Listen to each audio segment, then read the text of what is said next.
APJ Abdul Kalam નિષ્ફળ તો બન્યા. એમને પહેલેથી એક સપનું હતું કે મારે ફાઇટર જેટના પાયલટ બનવું છે, ફાઇટર જેટના ઇન્ડિયન એરફોર્સમાં.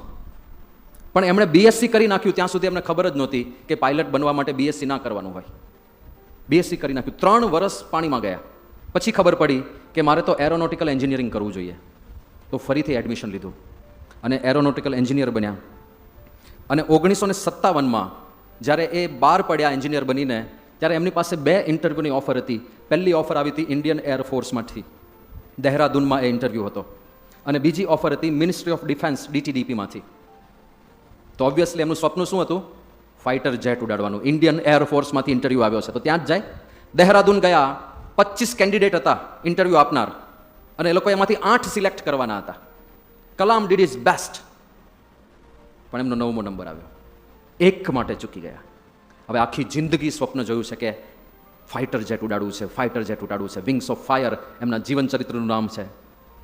પણ વિંગ્સ તો બની નહીં ફાયરની, અને નિષ્ફળતા મળી તો એકદમ ઉદાસ થઈ ગયા. અને એ ચાલતા ગયા, પહાડની ટોચ આવી ગઈ, આગળ ખાઈ હતી ત્યાં સુધી ચાલતા ગયા. એવું કહેવાય છે કે આત્મહત્યાના વિચારો એમને આવી ગયા હતા. પણ ત્યાં એમણે ઋષિકેશની અંદર એક આશ્રમ જોવા મળ્યો.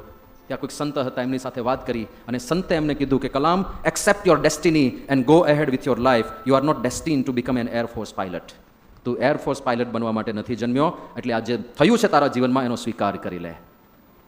અને પછી કીધું, forget this failure as it was essential to lead you to your destined path. આ નિષ્ફળતા જરૂરી હશે એટલે જ ભગવાને તારા જીવનમાં આપી હશે. તું ફરીથી ભગવાનની જે surrender your self to the wish of God, ભગવાનની ઈચ્છાને તું સમર્પિત થઈ જા.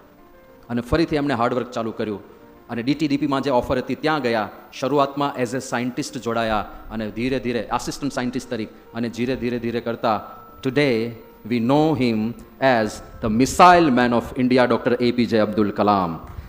એ દિવસે જો ઇન્ડિયન એરફોર્સમાં સિલેક્ટ થયા હોત તો અત્યારે કોઈ ઓળખતું ના હોત. ઇન્ડિયન એરફોર્સમાં હજારો પાયલટ છે, એમાંથી તમને કેટલાના નામ આવડે છે? એકનું જ ખાલી. કોનું? અભિનંદન. કારણ કે પાકિસ્તાનમાં પડ્યો ને, અને ત્યાંથી પાછો આવી ગયો છે. એકનું નામ આવડે છે, પણ ડૉક્ટર એપીજે અબ્દુલ કલામનું નામ દરેક ભારતીયના જીભ ઉપર રમે છે આજે. તો એ થયું હોત તો આ ના થયું હોત. એટલે ઓપ્ટિમિસ્ટિક હંમેશા રહેવું. એવું જરૂરી નથી તમે હાર્ડવર્ક કરો તો સફળતા મળશે જ. હાર્ડવર્ક કર્યા પછી જે મળે તેને સ્વીકારી લેવાનું. બસ આ એક સાયકલ છે, હાર્ડવર્ક અને પરિણામ સ્વીકારી લો. નથી મંજૂર પરિણામ, વધારે હાર્ડવર્ક કરો, પણ પાછું જે પરિણામ આવે એને સ્વીકારી લો. એ પણ મંજૂર નથી, વધારે હાર્ડવર્ક કરો. જે પરિણામ આવે તેને. આ સાયકલ છે, આ સાયકલ સમજી લેવાની.